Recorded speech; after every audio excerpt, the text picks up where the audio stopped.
the internet isn't standing still. I mean, people say, well, okay, aren't you done adopting the internet? Well, the internet isn't done changing, and we're part of one of the companies that's pushing that forward. I mean, a lot of people are selling services off the internet. Do you think there's money in there hills? Well, that's sort of a trillion-dollar question in terms of the way companies are jumping in and getting very high valuations. And if anybody has an opinion about that, they can buy these stocks or short these stocks.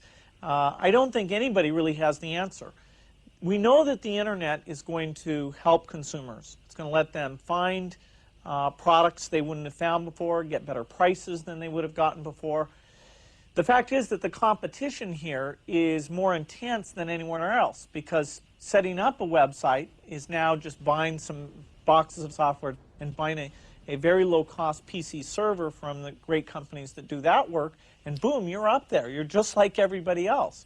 And so what those business models look like, that's in a constant state of refinement. The profit margins will be under attack just because you'll have so many entrants into the field. I've also read that you said that the internet will take longer to evolve. Is that true? Well, certainly the internet is very much at the beginning of what it can achieve. I mean, we don't have wireless devices. We don't have these tablet devices. Most homes, if they're connected at all, are using a phone dial-up, which is a little bit slow. And so, we haven't seen anything yet. People aren't incorporating it into their lifestyle, but they will. And so the rewards, the companies who really do their job right, that the rewards are out there in the future. That's partly why people have these big valuations, is because they're anticipating that some of these companies will be there when the business is 50 times what it is today. Perhaps you could explain to people what is the deal between you and the DOJ? Well, the DOJ is trying to say that when we put new features into Windows, that maybe we shouldn't be allowed to do that. One of the features we put in is support for the internet. We saw the internet coming as a fantastic thing, really in some ways a realization of the vision that we had of information at our fingertips and all this communication. But it caught us by surprise how it bubbled along at a very low level, and then all of a sudden in 95, 96 just took off. So we built that into the PC operating system, so you could buy a machine and get onto the internet very easily. And what they're saying is we shouldn't have done that innovation, that we shouldn't have integrated it in, that we should have made people buy it and install it as a separate product, that we shouldn't have brought the price for that down and just had it there as a no extra cost feature. The irony of that is pretty strong, and it's a pretty fundamental principle for us to be able to add new things into Windows, because the operating system, what people expect of it, is always changing. They'll expect speech in the future. They'll expect vision in the future. And so we're just at the beginning of what we need to do there. So we're being forced to say, although we're successful, we're allowed to innovate. So, and how did it go?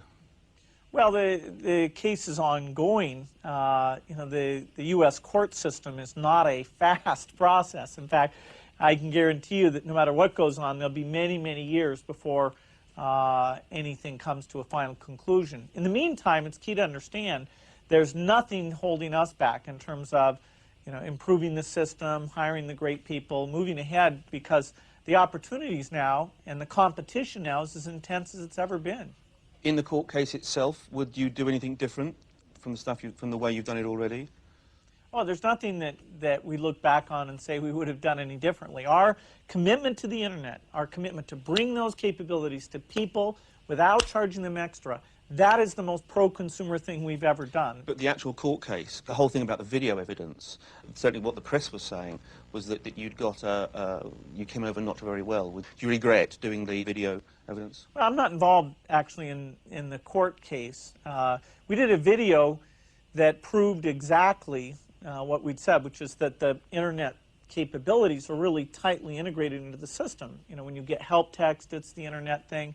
And the government attacked that video, and so our guy, incredible guy, stayed up all night and made one himself that showed all those things again without any of the confusion they'd managed to introduce. So I think we came out of that super well. The press is always going to be tough on companies that are successful like we are. That's the name of the game. We've been in that for many, many years. And as long as we're driving the products forward and getting people excited about computing, we're doing what we love. What will happen if you lose? Well, the fact is that innovation has allowed companies in the United States to lead in this whole internet thing. And that principle is a very important principle. I have no doubt that principle will be upheld. You don't have to do any contingency planning. We've been picked as the people who have to go out and show how important that is, and we will do that. They split up AT&T, didn't they? Would you think they would try that with Microsoft? No. AT&T was a government-created situation where they were given a government monopoly, and nobody could compete in that space.